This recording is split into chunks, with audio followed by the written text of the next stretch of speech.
ఇక దీనిపై మరింత సమాచారం మా ప్రతినిధి సైదులు అందిస్తారు. సైదులు చెప్పండి.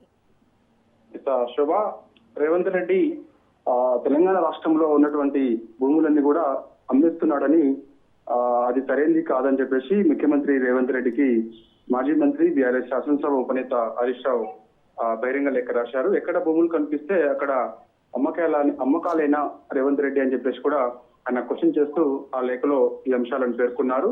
నాడు ఎన్విరాన్మెంట్ భూములు, నేడు హెరిటేజ్ భూముల, ఆనాడు ఎన్విరాన్మెంట్ భూములు అని చెప్పేసి మాట్లాడినటువంటి రేవంత్ రెడ్డి నేడు అవి ఎన్విరాన్మెంట్ భూములు కావు, హెరిటేజ్ భూములు అని కూడా వాటిని వేలం వేసే ప్రక్రియ మొదలు పెట్టాడు.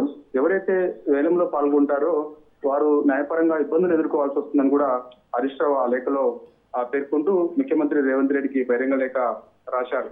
సో ఇక నాడు భూములు కాపాడాలని రేవంత్ రెడ్డి కోర్టుకు వెళ్లారు. నేడు అడవులుగా తెలంగాణ రాష్ట్రంలో ఎక్కడ భూములు ఉంటే అక్కడ అమ్మేస్తున్నాడని కూడా అందులో పేర్కొన్నారు. రాయదుర్గ్లో హెరిటేజ్ భూములు అమ్మే కుట్రలు వెంటనే రాష్ట్ర ప్రభుత్వం ఉపసంహరించుకోవాలని కూడా అందులో పేర్కొన్నారు. ఈ ఏలంపాటలో పాల్గొని భూములు కొనుగోలు చేస్తే న్యాయపరమైన సమస్యలు ఖచ్చితంగా వస్తాయని కూడా హరీష్ రావు హెచ్చరించారు. సీఎం ఇందులో కొన్ని అంశాలు కూడా ఆయన పేర్కొన్నారు. కంచగచ్చిబౌలి, లహెటర్ల, మౌలానా ఆజాద్ నేషనల్ ఉర్దూ యూనివర్సిటీ, అలాగే నేడు రాయదుర్గ్, ఇలా ఎక్కడ భూములు ఉంటే అక్కడ రేవంత్ రెడ్డి భూములను అమ్మకానికి పెట్టే ప్రయత్నం చేస్తున్నాడని ఉన్నారు.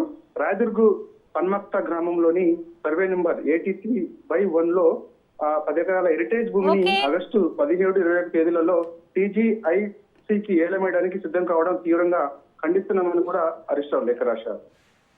Right, thank you Saidulu.